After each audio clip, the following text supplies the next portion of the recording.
জানো তো বন্ধুরা, আজকে খুব সুন্দর একটা মুহূর্ত তোমাদের সঙ্গে শেয়ার করতে চলে আসলাম। তার কারণ আমি তো তোমাদের সাথে আমার আনন্দটা সবসময় ভাগ করে নিই, তাই এই আনন্দটাও ভাগ করে নিতে চলে আসলাম। বাই দ্য ওয়ে বলে নিয়ে আমি উমা সরকার কলকাতা থেকে আমার একটা ব্লগ ভিডিও নিয়ে চলে আসলাম। আর আজকের ব্লগ এটা কিন্তু গতকালকের ভিডিও।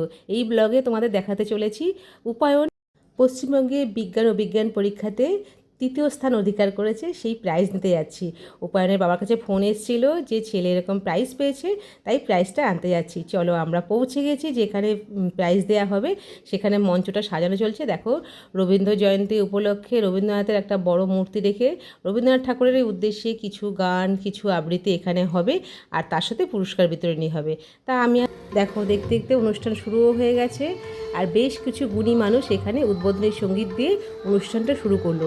আর অনুষ্ঠানটা কিন্তু সত্যিই বন্ধুরা খুব খুব ভালো লেগেছিলো। আর এই ধরনের অনুষ্ঠান না দেখতেও ভালো লাগে। সবথেকে বড় কি, এই ধরনের অনুষ্ঠানে যদি অংশগ্রহণ করা যায় না, বাচ্চাদেরও না মনটা কোথাও যেন একটা সুন্দর জায়গা তৈরি হয়, মানে সাংস্কৃতিক দিক থেকে। আর আমাদের সত্যি কথা বলতে এইসবের মধ্যে যত বাচ্চাদের রাখা যাবে না তত ভালো।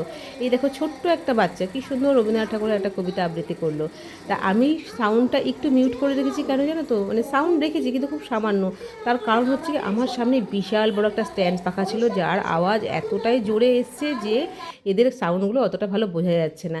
আর এখানে দেখো নাচে শুরু হয়ে গেছে রবীন্দ্র নৃত্য, কিন্তু আমি এই মিউজিকটা একদম মিউট করে দিলাম, কারণ ফেসবুকে ছাড়া যাবে কিনা আমি জানি না, সেই জন্য আমি মিউট করে দিয়েছি। কিন্তু ছোটো ছোটো বাচ্চারা এখানে ডান্স করেছে, খুব খুব ভালো লেগেছে।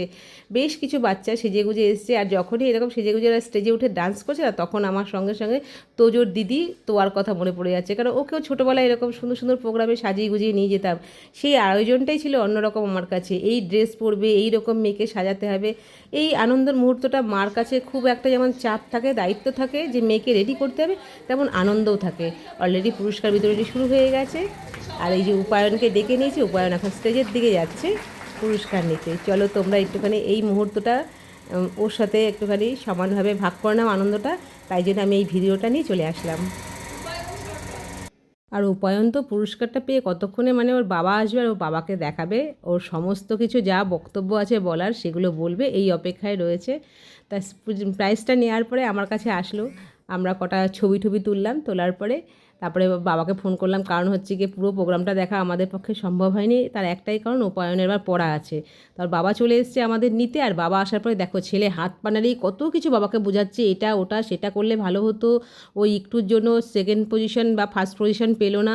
ফার্স্ট, সেকেন্ড আর থার্ডের মধ্যে খুব কম নাম্বারের মার্জিন ছিল, কিন্তু ওর একটু সিলি মিস্টেকের জন্য পাইনি। সেটা বাবাকে হাত পানারে অনেক বোঝালো।